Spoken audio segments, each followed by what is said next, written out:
जी sir. उसमें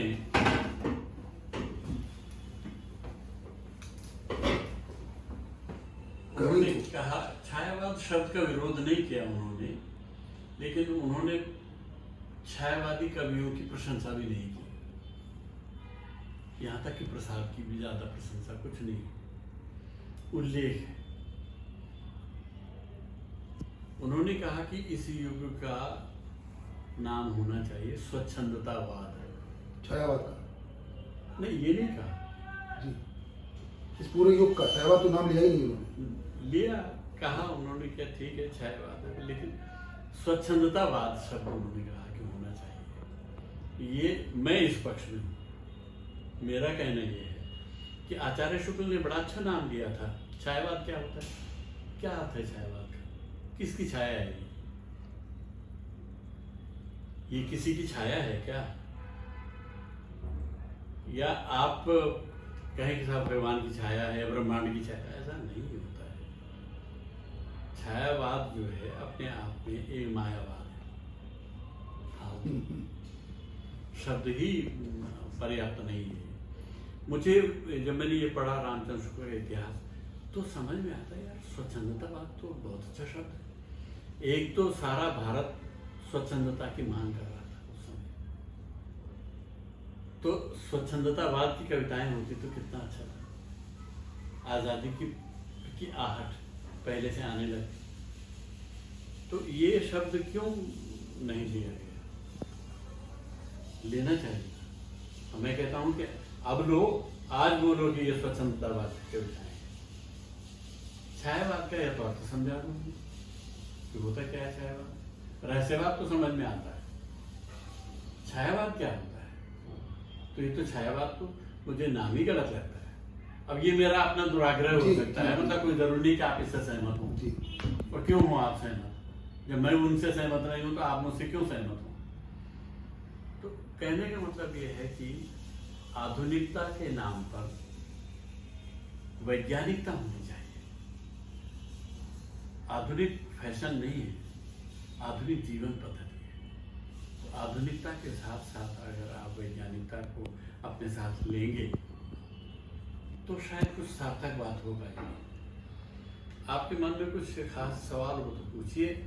और फिर नहीं, सवाल ये बातचीत है, ये इससे बहुत कुछ हमें प्राप्त हो रहा है, ऐसी बात नहीं। जैसे कल आपने जो प्रश्न कवि के बारे में जो आपने बात की, एक टिप्पणी की, और ये इसको चिन्हित किया कि उन्होंने जो महिलाओं को लेकर के भी जो 40 या 45 दोहे, हाँ, उनके खिलाफ मालूम है, लिखे, उनको किताब में से, बीजक में से हटा दिया गया। अब हटाया गया। बीजक है एक किताब जी, उनका संग्रह है रचनाओं का, तो पुराना बीजक रखो संभाल के भाई, फिर से छपाओ पुराना बीजक। जी। और वो 1500 जो मैं कह रहा हूँ 40 या 35 जो भी दोहे हैं, उनको इकट्ठा करके बताइए ना। तुलसीदास तो एक पंक्ति के लिए गाली खा रहे हैं, ढोल गंवार शूद्र पशुनारी, ये सब ताड़न के अधिकारी। ये समुद्र का डायलॉग है भाई साहब, ये तुलसीदास का डायलॉग नहीं है। राम के डायलॉग भी तुलसीदास ने लिखे हैं, रावण के भी। रावण की बड़ी तारीफ की, वाल्मीकि ने भी की और तुलसीदास ने भी की। आप अपने पात्र की संरचना कैसे कर सकते हैं। वाल्मीकि ने तो एक बड़ा जोरदार श्लोक बोला है लंका कांड में। अब आप अचानक आए तो अब मुझे अचानक याद करना नहीं, ये सब उसका भाव नहीं। वो गगनम गगन सदृशम सागर सागरोपमम, आसमान आसमान की तरह होता है, और सागर की उपमा सागर से ही दी जा सकती है। आसमान आसमान की तरह होता है, सागर की उपमा सागर से ही दी जा सकती है। राम रावण योर युद्धम राम रावण योरिव, राम रावण का युद्ध राम रावण की तरह था। ये है पंक्ति, राम रावण का युद्ध राम रावण की तरह था, राम रावण योरिव उसकी तरह था। बस ये नहीं कहा कि राम जो है वो एक महापुरुष है, रावण एक महान योद्धा, ऐसा कुछ नहीं। राम रावण का युद्ध राम रावण की तरह था, वो ऐसा युद्ध किसी का नहीं हो सकता। वो उन्हीं की तरह का था, उसकी कोई उपमा नहीं दी जा सकती। जिस तरह आसमान से किसी की दूसरी उपमा देकर आसमान नहीं बनाया जा सकता, जिस तरह सागर की उपमा किसी दूसरे से देकर सागर नहीं बनाया जा सकता। क्या बात है यार, जी है ना। तो ये बड़ी चीजें की गई, कही गई, और हम भावार्थ ही नहीं दे पाए। अर्थ तो छोड़ो, भावार्थ नहीं दे पाए। और कभी साहित्य में हो, भक्ति में हो, सब में भावार्थ ज्यादा महत्वपूर्ण होता है।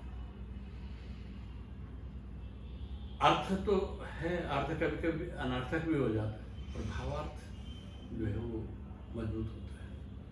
उद्देश्य तो सर वही होता है ना, वही होता है हमारा उद्देश्य तो ये वही होता है। भावार्थ। कल आपने तुलसी बाबा को उद्धृत किया था, और उसमें एक और भी दोहा था ना, गिरा गिरा अर्थ जल बीच सम कैयत भिन्न न भिन्न। हाँ, भिन्न भिन्न। जी, और क्या है अगली पंक्ति, क्या है? गिरा अर्थ जल बीच सम अति खिन्न करके है अन्न। हाँ, कि हम उसको अलग करके नहीं देख सकते। पानी और पानी की लहर को अलग करके नहीं देख सकते हैं, क्योंकि पानी ही होता है पानी की लहर। जी, अलग तो होता नहीं। जी, पर कहते हैं उसको लहर, कहते उसको अलग है, लहर कहते है ना, कहते लहर है, पर होता पानी है वो। तो यही है कि शब्द और शब्द का अर्थ, जो एक पुराना लेखक हुआ है और कवि भी हुआ है, वो जिसने ध्वन्यालोक किताब लिखी है, मम्मट नहीं, ध्वन्यालोक का जो लेखक है वो कहता है कि ध्वनि का अर्थ भी उत्खनन से पैदा होता है, खोदना पड़ता है भाई उसको। शब्द में से अर्थ लाना, भू धातु है, फलान धातु है। सर आनंदवर्धन है वो, आनंदवर्धन है। आनंदवर्धन का जो ध्वन्यालोक है, वो देखिए, बड़ी गजब की किताब है वो, उसको देखना चाहिए। तो सर लेखन अब कितना कर पाते हैं आप अभी? यार मेरे 17-18 किताबें आ गई हैं, और करीब 5-6 किताबें उसकी भी आई हैं, गद्य की। जी, अब गद्य और पद्य में कोई अंतर नहीं रह गया है। जी, गद्य भी असल में गद्य ही मूल धातु है, पद्य मूल धातु नहीं है। कसौटी नहीं है। नहीं, उत्पत्ति स्था। जी, गद्य से ही पद्य पैदा होता है, पद्य से गद्य नहीं पैदा होता है ना। ये भी भ्रम है लोगों को। नहीं सर, ऐसा नहीं है कि कविता जब कवि नाम निक्षम वदंती जो कहा जाता है, निकष है, निकष है। तो क्यों कहा जाता है? क्योंकि आप गद्य में क्या करते हैं, कुछ कहते हैं ना, कविता में भी कुछ कहते हैं। तो गद्य, संस्कृत में गद्य, तो उसको गद्य से बनता है निगदति, एक शब्द है निगदति, गद धातु से बनता है। गद धातु बोलने के अर्थ में है, तो गद से तो गद्य बनता है। निगदति क्या हुआ? निगदति माने सुविचारित गद्य। वो निगदति, वो आपने बोला, आपने सोच समझ कर बोला, इसमें बड़ा फर्क है।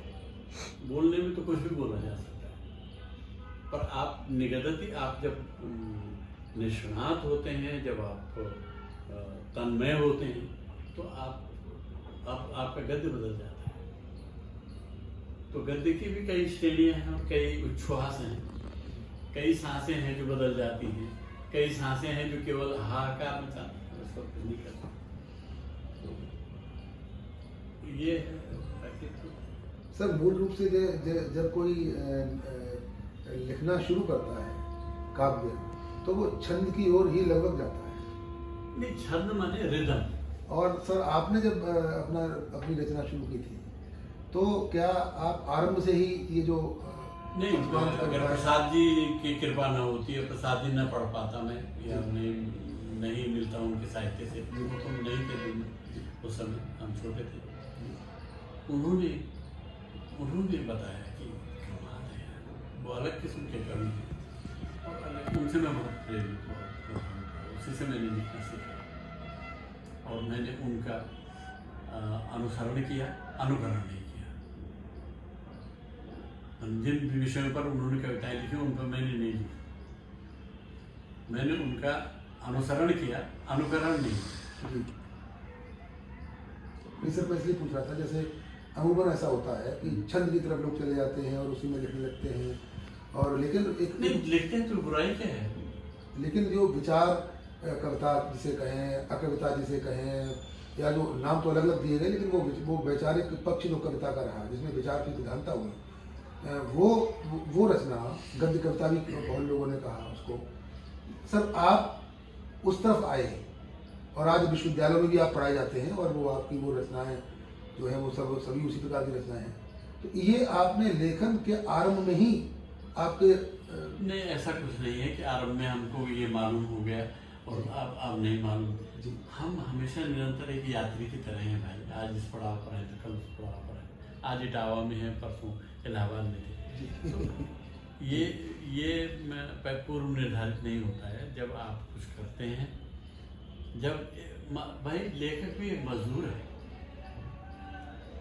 वो जब अपना सोचने का कुल्हाड़ा या गेंती या फावड़ा चलाता है, तो इसी पृथ्वी पर, इसी अनुभव, इसी हवा, इसी आकाश में तो चलाता है। उसके फावड़े अलग किस्म के हैं,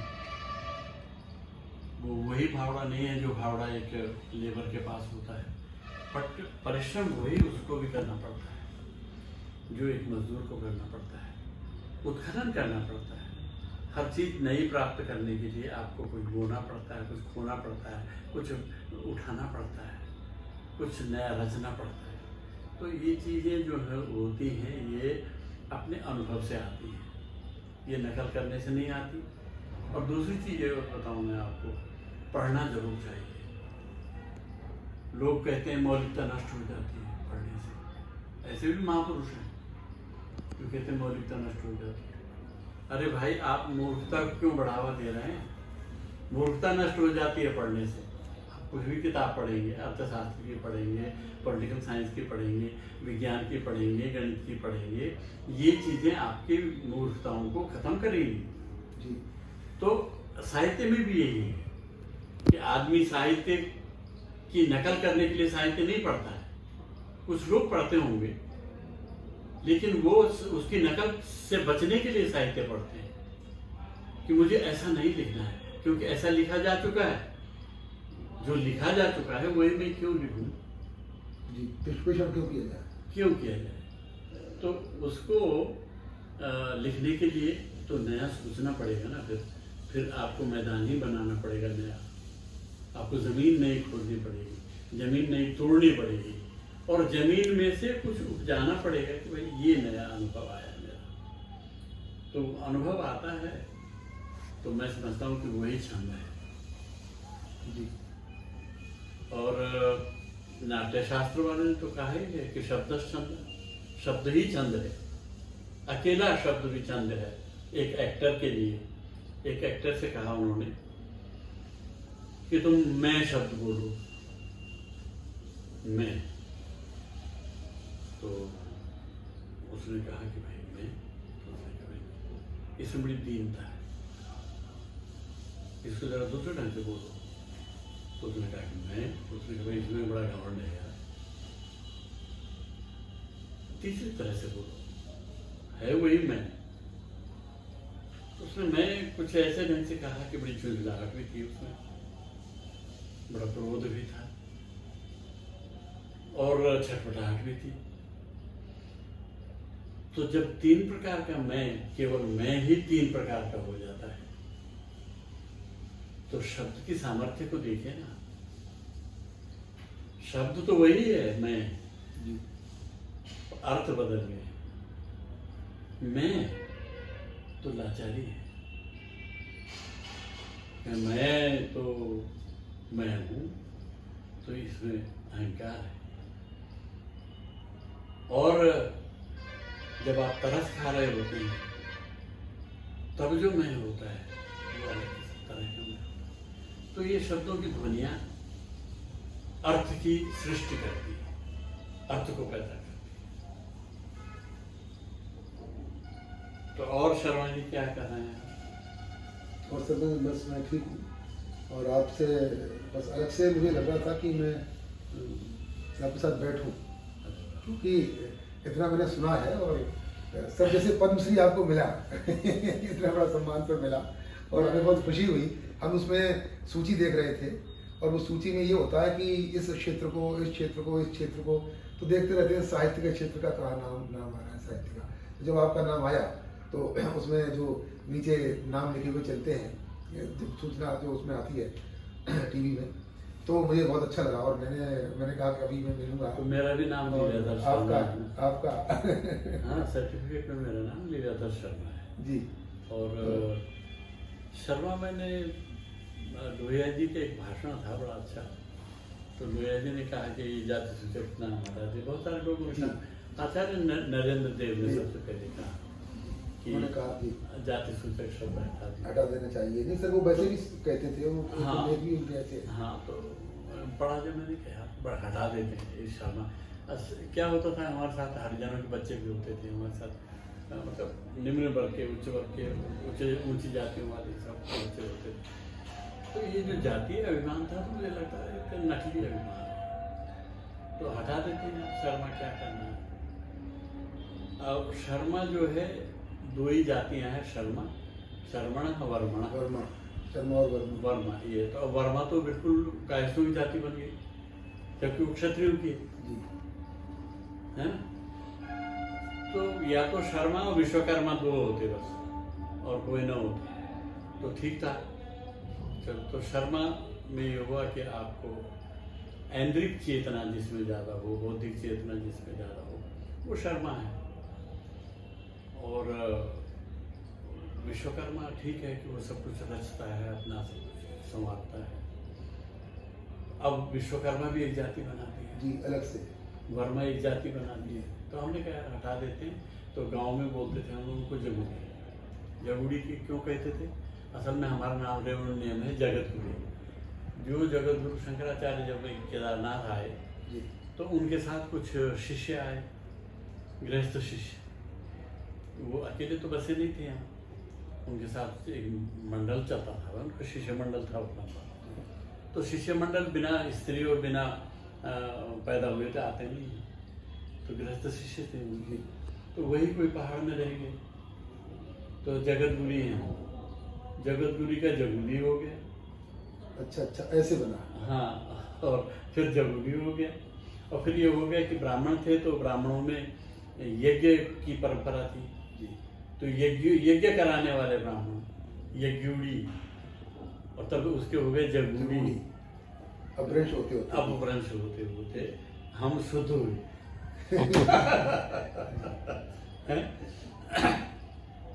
नहीं सर, क्या फर्क पड़ता है? जैसे मान लो पुरस्कृत जब हम होते हैं, पुरस्कार हमें मिलते हैं या सम्मान इस तरह से मिलते हैं, एक आत्मसम्मान और स्वाभिमान और एक अहंकार की तुष्टि होती है कि हाँ पुरस्कार मिला।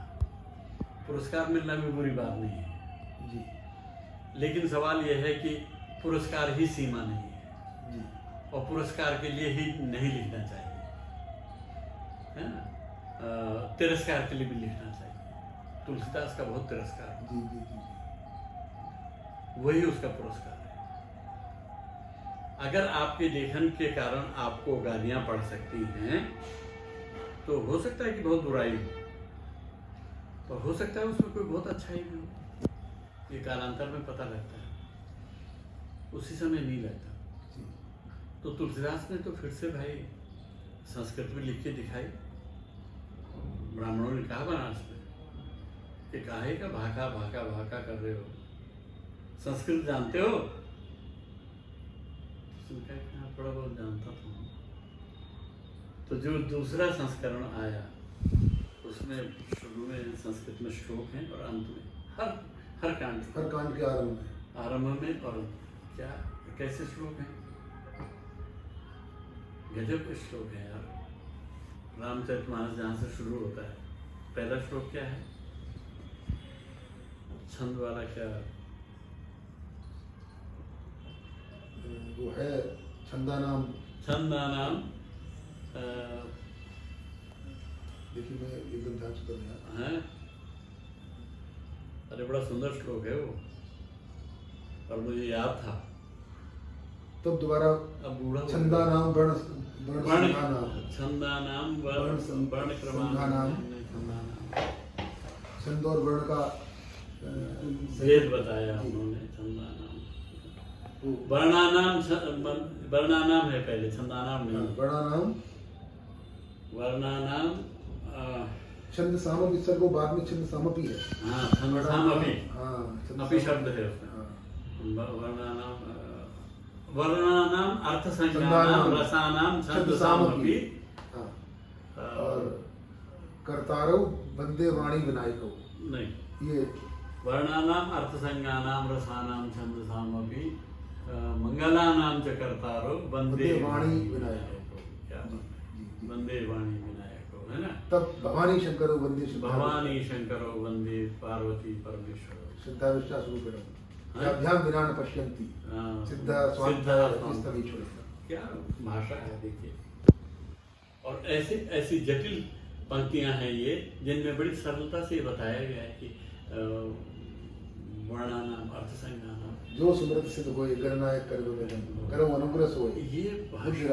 ये भाषा पैदा करना वाल्मीकि के वश में भी नहीं था। और वाल्मीकि की उसने वंदना की है तुलसीदास ने, है? एक सोठा है उनका, वो याद नहीं आ रहा मुझे, जिसमें ये कहा कि बंदो मुनिपद कंज, कृपा सिंधु निरूप है। नहीं, बंदो मुनिपद कंज, वो मुनि कौन है? वाल्मीकि। वाल्मीकि। बंदो मुनिपद कंज रामायण जिन निर्मयो, रामायण जिन निर्मयो सखर सुख। कैसे हो रामायण? मंगल मूल। नहीं, कैसी हो रामायण? रामचरितमानस नहीं, रामायण कैसी है? जी। सखर, सखर पैनी, सखर सुकोमल, और जो पहना होता है और कोमल, वो तो क्या बात है। सखर सुकोमल, सखर बंदो राम, क्या बंदो मुनिपद गंज रामायण निर्मयो सखर सुकोमल मंजू, और सुंदर है। दोष रहित दूषण, दोष रहित दूषण सहित। सहित। क्या बात है, दोष रहित दूषण सहित। ये खर दूषण को काट के बनाई गई पंक्ति है। खर पहले आ गया, सखर सुकोमल मंजू दोष रहित दूषण सहित। और दोष रहित दूषण सहित जब आप संसार में होंगे तो अनेक दोष होंगे, अनेक दूषण होंगे आप में, उसके साथ ही पैदा होता है आदमी। क्या कितना बड़ा कवि है वो भाई, वो छोटा कवि नहीं है। वो कबीर एक महत्वपूर्ण कवि है, लेकिन तुलसी महान कवि है, महान, महानतर।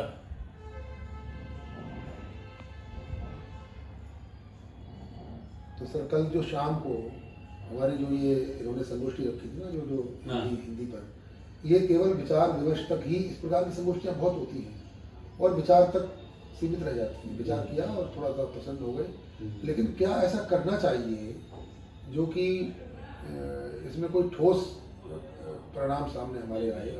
विश्व हिंदी सम्मेलन भी हो रहे हैं। असल में क्या, कभी कोई चीज़ें अच्छी हो जाती हैं, ये तो आप खाना ही देखे ना। माँ किसी दिन बहुत अच्छा खाना बनाती है, किसी दिन उस दिन माँ जी क्या बना दिया है, तो माँ की भी आलोचना होती है, ये गोष्ठियों की भी आलोचना होती रहती है। ठीक है, घर की गोष्ठियाँ होती हैं। नहीं, आलोचना की सब बात नहीं है। जैसे ये बहुत सारी विचार विमर्श होते तो हैं, इनका कोई एक अंतिम मतलब परिणाम तक हम नहीं पहुंच पाते वर्षों से। परिणाम तक तो पहुंचना भी नहीं चाहिए था, बताऊं आपको। परिणाम बचा रहना चाहिए, उसके प्रति सब लोग लालायित हैं। पर अंतिम परिणाम मिल जाएगा तो क्या करोगे? नहीं मिलना चाहिए अंतिम परिणाम।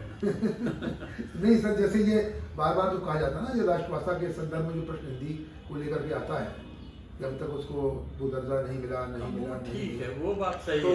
उस संदर्भ में तो जैसे अब जो कल जो बात आती है बार बार कि स्वाधीन अगर हम हैं तो स्वाधीनता के अपने प्रति नहीं, अपनी भाषा होनी चाहिए। और क्यों? और फिर अपनी भाषा अगर बड़े बड़े बड़े मानवीय परिश्रम से गढ़ी हुई भाषा, जो हिंदी जो भाषा है वो तो बोलचाल है और बोली है। भाषा किसने बनाया? इसको देवनागरी लिपि ने बनाया। तो देवनागरी लिपि तो हिंदी ने नहीं पैदा की, वो तो संस्कृत ने पैदा की। भाई जो देवनागरी लिपि है वो तो संस्कृत की है, हिंदी का तो काम चल रहा है, छत्तीसगढ़ी का चल रहा है, नेपाली का चल रहा है, गढ़वाली का चल रहा है, राजस्थानी का चल रहा है। सारी भाषाएं भारतवर्ष में बोली जाने वाली दक्षिण केरल और तमिलनाडु और कर्नाटक, हाँ हाँ, और उड़ीसा वगैरह इन हिस्सों को छोड़ दिया जाए तो देवनागरी लिपि आच्छादित है ना सब जगह। तो देवनागरी लिपि जो है वो तो अफगानिस्तान के एक लड़के ने सुधारी जिसका नाम पाणिनि है। तो ये तो बड़ी गजब की बात है यार। सालातुर गांव है उनका। वासुदेव शरण अग्रवाल की एक किताब है पाणिनि कालीन भारतवर्ष, जरूर पढ़िए उसका। मैंने पहले देखी भी है, किताब पढ़ी है, उसको जरूर पढ़ी है ना। उन्होंने तो अग्रवाल जी तो इस प्रकार का लेखन के लिए, इस प्रकार के लेखन के लिए बहुत प्रसिद्ध रहे हैं और बड़े उपयोगी हैं।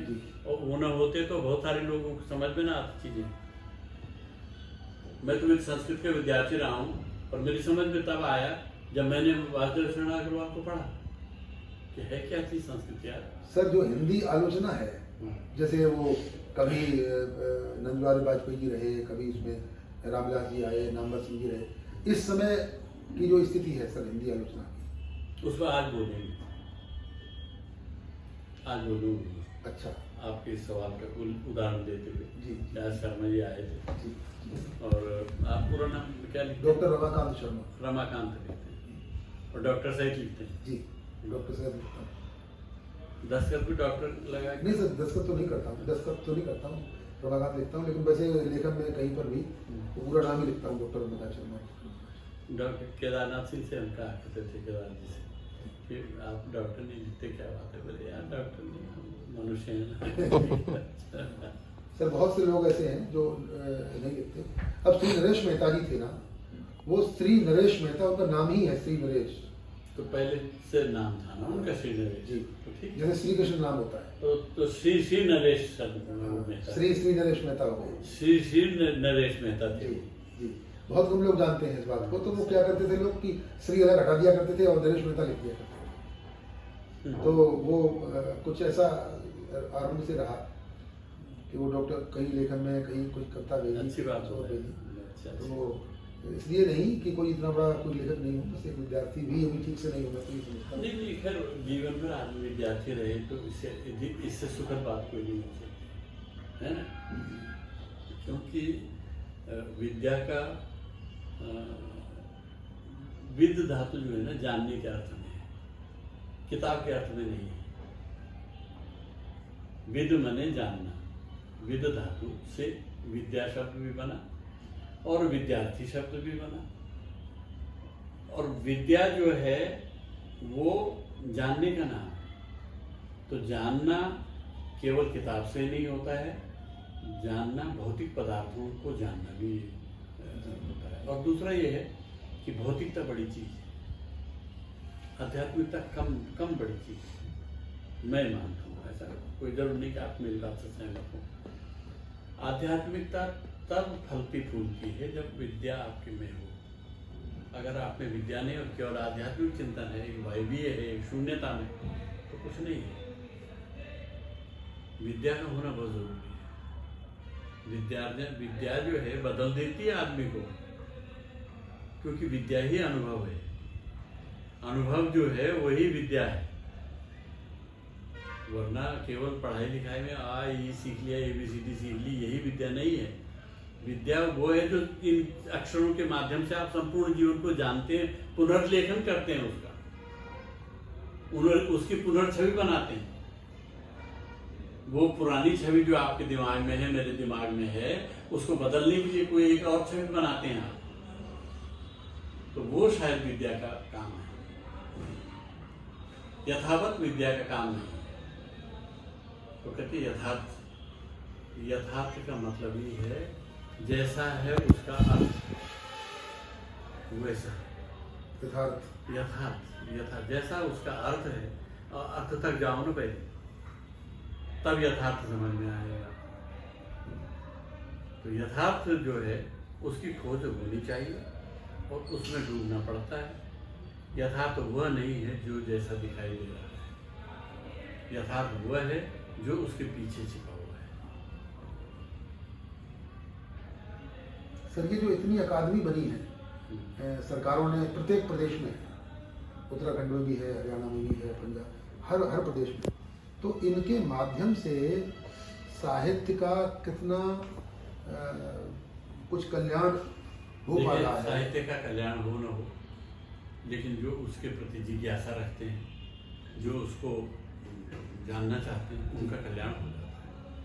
और ये जो अकेडमियाँ हैं, ये साहित्य नहीं रचते, साहित्यकारों को पोषित करते हैं।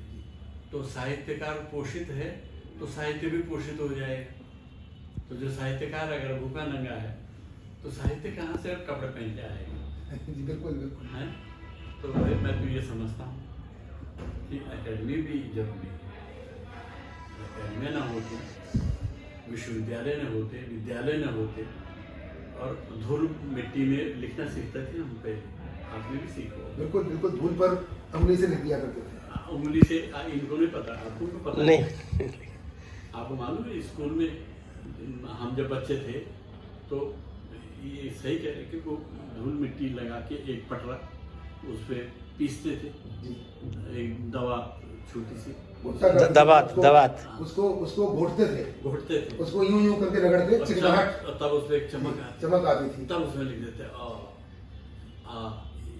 ये स्लेट थे हमारे, इमला बोलते थे उसको हमारे मास्टर साहब। इमला तो डिक्टेशन होती है। इमला तो डिक्टेशन। हम जो पट्टी घोटते, मतलब घोटी लगाते थे, वो तो अलग चीज है कि आप जो क्या वो चीज ही खत्म हो गई। जैसे ये लकड़ी का आप रूप देख रहे हैं, ऐसा दिखाई देता था वो बोर्ड में। अच्छा, एक मतलब वो लेकर के दवात लेकर के उसको रगड़ते थे ऐसे ऐसे, कोने कोने से इतनी से रगड़ती थी वो, तो पूरी बड़ी देर लगती थी, टुकड़ू बैठ करके उसको यूं यूं करते थे सर, और हमने रगड़ी है वो।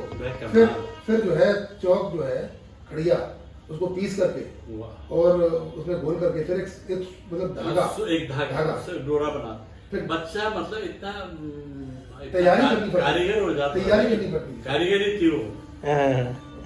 फिर उसको धागे को यूं करके पकड़ते थे, फिर एक साथी हमारा था वो ऐसे छिड़कता था, फिर एक लाइन सीधी बनी, फिर दूसरी लाइन सीधी बनी, फिर उस पर सरकंडे कलम। अब तो ये है तो एक use and throw, use and throw. सरकंडे की जो कलम थी उसको जब छीलते थे तो उंगली का ये हिस्सा कटता था कई बार ब्लेड से ऐसे ऐसे करके, और कटता था तो बांधे बताते नहीं थे घर पर, क्योंकि अगर हम बता देंगे तो घर में तो वो काफी छिलता था, जैसे पूरी यूं, पर वो दर्द लगता नहीं था। और उसके बाद में उसमें डो जब आ बनता था, इतनी परिश्रम से मेहनत से वो आ बनता था, तो उसको देखते थे कि हाँ ऐसा है। फिर ऐसा भी कहते थे आपस में कि तुम्हारा अच्छा है हमारा अच्छा है, किसकी पट्टी जो है अधिक चिकनी है। और माँ जो रोटी बनाती थी वो तवे के नीचे जो कालौच होती थी उसको कपड़े में ऐसे करके तभी तो उसमें लगा दिया करते थे, तो कोयले की या उसमें जो कालिक थी, तो ये चीजें बड़ी मुश्किल से तैयार करके और तब आती थी वो पढ़ाई, बड़ी आनंददायक। तो वही पढ़ाई मतलब हम लोग हमारी रोटी के साधन वही पढ़ाई जी, तो वो चीजें हैं। और अब तो बदल गया, अब तो बच्चों को अगर पेंसिल पकड़ते हैं, क्यों न बदले, सवाल ये बदलने के लिए ही पैदा हुआ है संसार का मतलब मालूम है क्या है, वो तो आप जानते ही हैं। संसारित संसार है जो सरकता है, जो एक जगह से दूसरी जगह रिप्लेसिंग का नाम ही संसार है। जब सरकेगा तो रिप्लेस होगा ना, वहीं बैठा नहीं रहेगा। वह स्थिर चीजें संसार नहीं है, संसार चलती फिरती चीजें, चलो फिरो। बदलना ये शाश्वत धर्म है, परिवर्तन ही धर्म है। लोग कहते हैं नहीं कट्टरता धर्म नहीं, परिवर्तन धर्म है। परिवर्तन में धर्म बदलना नहीं, सवाल ये है कि आप धर्म के सारे मंतव्यों और गंतव्यों को जानते हो और यहाँ से वहाँ का सफर करते हो। मंतव्य और गंतव्य को तो जानते नहीं और धर्म के पीछे पड़े हुए है। क्या उद्देश्य भाई धर्म का? उद्देश्य ये है कि एक अच्छा मनुष्य, तो एक अच्छा मनुष्य तैयार हुआ है क्या? मतलब बड़े बड़े ऋषि मुनि भी अच्छे मनुष्य होने में विफल हुए, बिल्कुल हुए। जी। है ना? आप 50 उदाहरण आप बता देंगे, भले ही उनकी साधना उनकी तपस्या अलग हो, सब अलग किस्म की है, हाँ। लेकिन परंतु वो मनुष्य बन नहीं बनते। मनुष्य होने में हमेशा असफल रहे। किसी ने स्त्री को मारा, किसी ने बच्चों को मारा, किसी ने मनुष्य को मारा, दूसरे मनुष्य को मारा, और किसी ने सारे मूर्तियों को मारा। ऐसा भी हुआ है।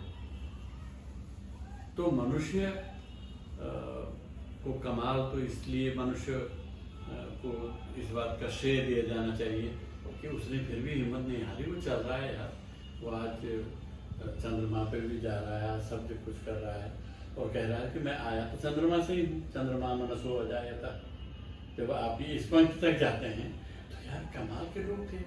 कैसे महसूस किया उन्होंने कि चंद्रमा मनसो हो जाए था।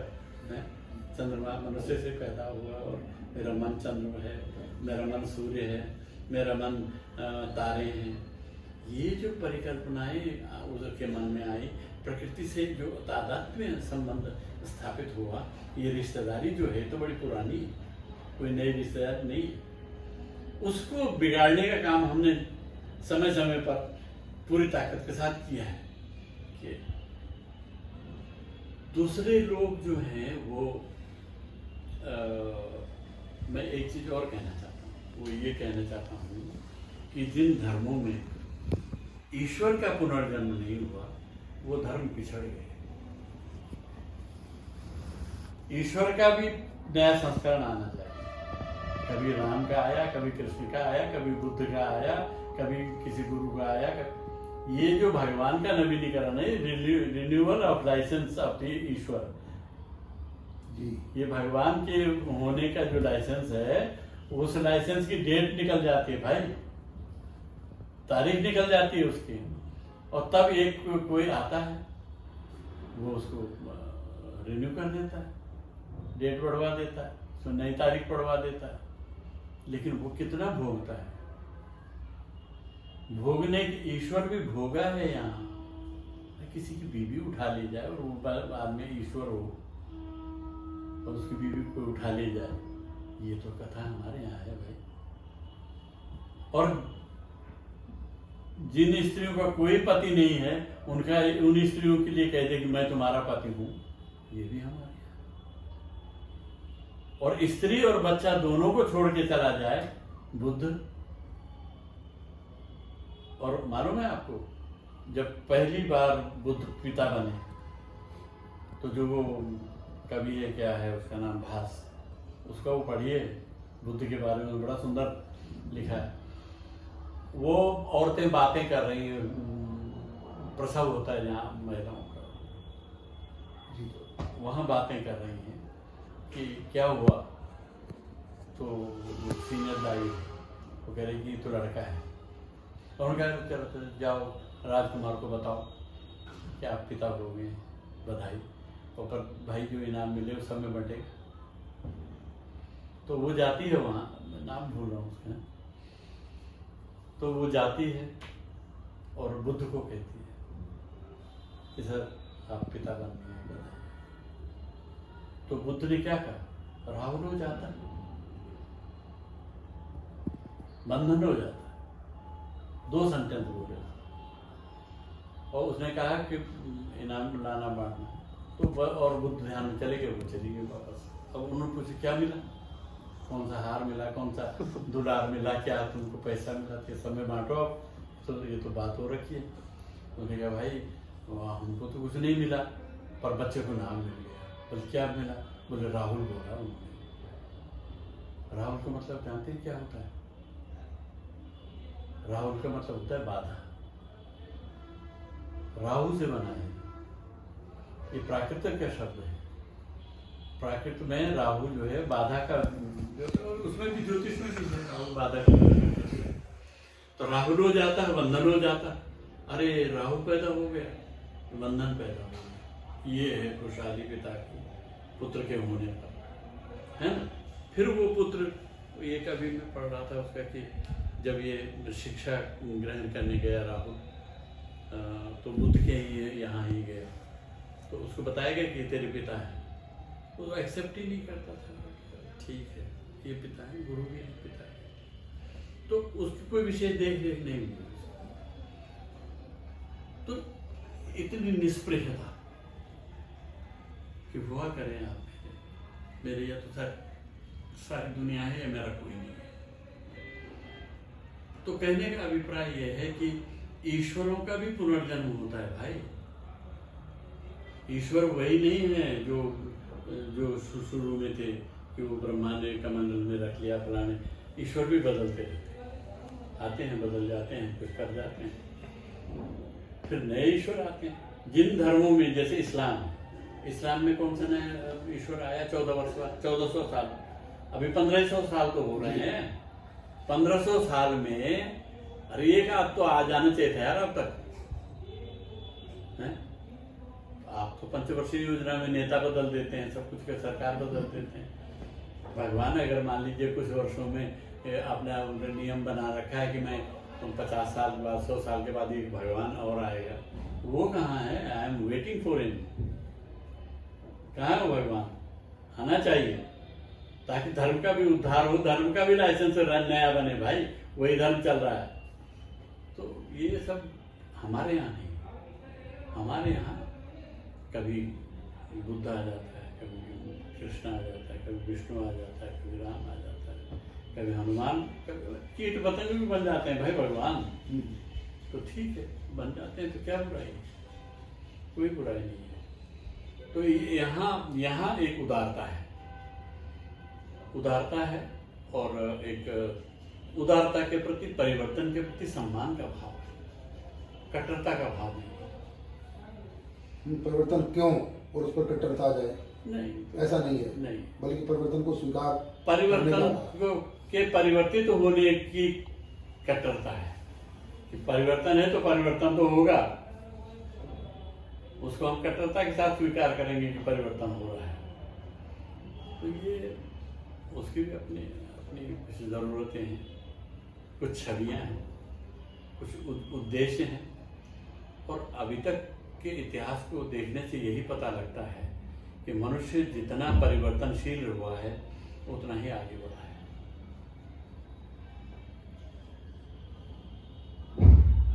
एक कष्ट तो है महावीर जी ने,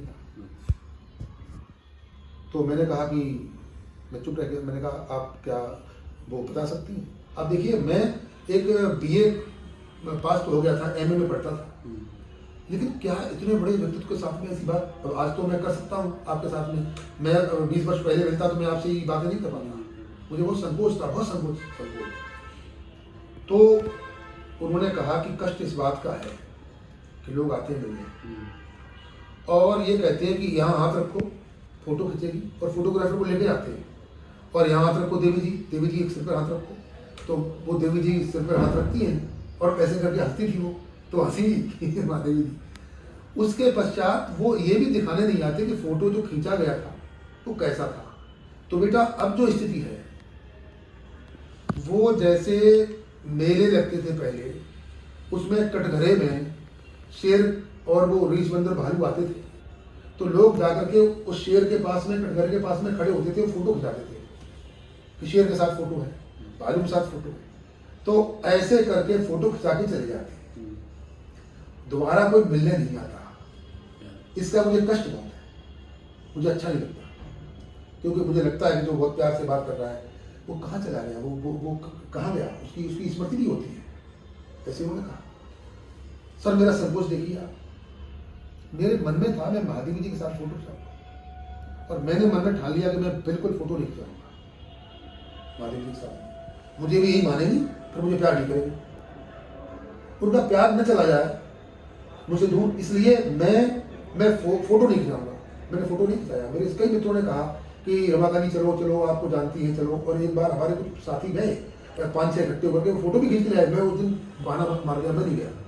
मैंने कहा तुम्हें भी सबको जानती हैं और मैं नहीं जाता, मुझे वो बुरा मानेंगे। मैं तो कहना नहीं चाहता हूँ मन से, जिस दिन वो बीमार थी और जब लगा 10-12 दिन तक कोमा में रही कि अब वो नहीं लगा, वो निकल के बाहर आना मुश्किल है। न्यायमूर्ति प्रेम शंकर गुप्त जी भी वही थे, ये बहुत जाते थे उनके पास में। मैंने उनको कई बार बैठे देखा। एक बार उन्होंने मुझसे कहा तुम कहाँ के हो? मैंने कहा मैं तो इटावा मैनपुरी। तो उन्होंने कहा मैं भी इटावा का हूँ, कभी घर आया करो। क्योंकि मैं कभी घर नहीं आया, क्योंकि मुझे लगता था कि ये तो बहुत बड़ी जज है, ये तो न्यायमूर्ति देवा। तो मुझे संकोच में मैं नहीं गया, मैंने कहा मैं क्या जाऊँगा, ठीक है मैं उनके परेशानी को बन जाऊँगा। हाँ, मैं निराला जी के घर जा करके, उनके घर जा करके, रामकृष्ण त्रिपाठी जी उनके बेटे थे, उनसे मैं बहुत जुड़ा रहा। और मैंने जब तक वो जीवित रहे बसंत पंचमी के दिन अपने उस अल्प साधन में, जो पैसे 250 रुपये मिलते थे, पिताजी भेजते थे हमसे, वो हम 2 दिन में खर्च कर दिया करते थे। दारागंज में 3-4 चौकियाँ जो तखत बोलते हैं जिनको, इकट्ठा करके एक तरफ साइकिल लगा दी और बंद कर दिया हमने वो रास्ता, और 5-6 लड़के गए, वो निराला जयंती मनाए गए बसंत पंचमी को, और रामकृष्ण त्रिपाठी जी को लाते थे और अध्यक्ष सब बनाते थे। हम किसको, रिक्शे वाले बहुत खड़े रहते दारागंज में, उन्हीं में से बना दिया करते थे, लुंगी पहने हुए, तो उसको पैसे देते शाम को कि कितने पैसे तुम आज कर लेते, बोले 200 रुपये। झूठ बोलता था वो, 100 रुपये का भी नहीं करो तो 200 रुपये उसको दो भाई, 200 रुपये तुम्हारा हमने काम समय लिया है। और फिर हम रात में जब सोते थे तो कल सवेरे वो 1 रुपये की 5 पूड़ी खाएंगे, 8 पूड़ी, 2 तरह की पूड़ियाँ थी, 4 थी और 6 थी, 6 वाली थोड़ी बहुत अच्छी नहीं हुई, तो 6 वाली भी खा पाएंगे नहीं खा पाएंगे, लेकिन कोई बात नहीं, आज निराला जयंती बनाई, आज हम IAS बन गए, आज हम VC बन गए, ऐसा अनुभव, ऐसी अनुभूत होती थी। तो महादेवी जी जब जाने लगी, रात में BBC से खबर आई कि महादेवी जी नहीं गई, मुझे बहुत बुखार था 3-4 दिन से, तो मैं रसूलाबाद घाट की तरफ सवेरे मैंने कहा कि महादेवी जी तो अब देखने को नहीं मिलेंगे, दर्शन मुझे कर लेने चाहिए थे, तो कोई बात नहीं है, मैं मरीज हो जाऊँगा, बुखार अगर आया मरीज हो जाऊँगा, मर जाऊँगा, कोई बात नहीं। तो सर मैं ममफोर्डगंज में रहता था, विश्वविद्यालय के पास में, और वहाँ से उसका नाम सुभाष नगर अब रख दिया गया है, सुभाष चंद्र बोस वहाँ पर कभी ठहरे थे। मैं आया अशोकनगर की तरफ, दूर था, तो मैंने देखा सब भीड़ उधर से उल्टी जा रही है, तो मैंने रोका बुखार में, मैं साइकिल से उतरा और मैंने रोको, कोई भी बात नहीं सुन रहा था। एक स्कूटर वाला रुक गया, उसने कहा कि क्या बात है, मैंने कहा महादेवी जी की तरफ से आ रहे थे, उन्होंने कहा हाँ, तो मैं जा रहा हूँ, क्या कोई फायदा नहीं है, बोले रुको, कहाँ जा रही है, उसने कहा रसूलाबाद घाट, रसूलाबाद घाट वहीं पर है, वो संगम से पहले पड़ता है, कानपुर से गंगा जाती है तो रसूलाबाद घाट पहले पड़ता है। साहित्यकार संसद की स्थापना महादेवी जी ने की थी, जहाँ निराला जी रहे थे बहुत दिन तक, और राष्ट्रकवि गुप्त जी भी वहाँ रहने कई बार आए, और वो इसलिए की थी जो भी साहित्यकार वहाँ से आएगा तो यहाँ रहेगा, भवन बनाऊंगा उनका, अपने पैसे से बनवाए। तो रसूलाबाद घाट की तरफ में चल दिया, और सर देखिए आश्चर्यजनक जो खुशी मुझे हुई, तो दुख तो था ही, खुशी कर क्या थी। रसूलाबाद घाट जो फाबा मुंह सड़क जाती है, उसमें से बीच में पगडंडी फटती है घाट की तरफ, वो वहाँ फोर्स बोल लगा था कि वो मुख्यमंत्री जी आ रहे थे, और ये लड़के, मैंने कहा भाई महादेवी जी के साथ मेरा बड़ा संपर्क रहा है और मुझे जाने दो, बोले साइकिल वाइकिल नहीं यहीं खड़े हो, साइकिल नहीं जाएगी, तो मैंने कहा साइकिल नहीं जाएगी, तो साइकिल खड़ी कर दो, बोले यहाँ खड़ी करोगे, यहाँ तो कुछ है। मैं वहीं खड़ा था और मैंने सोचा कि साइकिल छोड़ दूँ, कोई बात नहीं है, क्योंकि घाट पर मुझे भीड़ दिखाई पड़ रही थी, घाट पर तो लोग लगे थे, तो मैंने खड़े खड़े सोचा कि महादेवी जी कहती थी कि अगर पवित्र मन से किसी को पुकारा जाए तो वो मिलता है, और आज मेरे जितना पवित्र तो कोई है नहीं, मैंने फोटो तक नहीं आपके साथ कभी नहीं खिंचाया, और क्या मेरे संकोच का कोई मान तो नहीं है आपके लिए, ऐसा मैं सोच रहा था। तब तक एक बहुत बड़ी घटना घटी, वो घटना ये घटी कि महादेवी जी, मैं सोच रहा था भीड़ में हूँ रसूलाबाद घाट पर, वो मैं चला गया पहले, वो गई हिंदी साहित्य सम्मेलन गई होंगी, या वो विद्यापीठ में जहाँ उनका प्राय विद्यापीठ था वहाँ गई, वो मेरे बाद आई, और जो पगडंडी पर जैसे आई तो राम जी पांडे का घर आ गया, यश मालवीय जी के, जो राम जी पांडे वहाँ रहते, उनको लगा कि नहीं यहाँ से कंधे पर ले चलेंगे, उन्होंने मेरे पास रोक दी वो वैन, और मैं वहीं खड़ा था, वो वैन ऐसे रुकी, ऐसे घूम के जब रुकी तो वहाँ एक तो आदमी नहीं था, कोई पुलिस वाले तो वो आएंगे नहीं, वो तो अपनी ड्यूटी पर थे, मैं ही खड़ा था,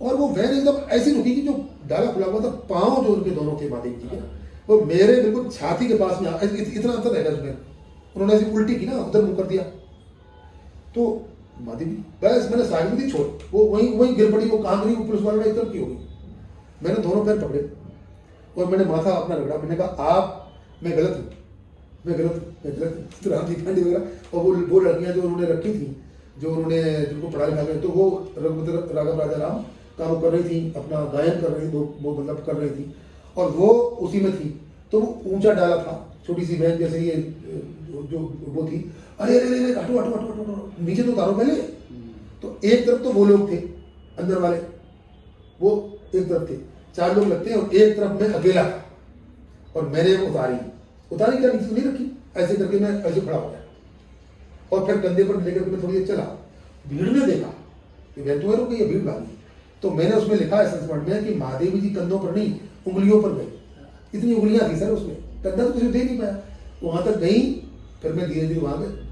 मतलब डॉक्टर जगदीश गुप्त जी यूं गिरे दूसरा, इतने लोग थे जो भीड़ में धक्का मुक्की कर दी और वो कोई कंधा नहीं दे पाए। और उसके बाद में महादेवी जी, जब मैं वहाँ पहुँचा तो एक यहाँ थोड़ा छोटा सा स्तंभ बना हुआ है वहाँ, और लिखा है कि इसी स्थान पर चंद्रशेखर आजाद की समाधि है।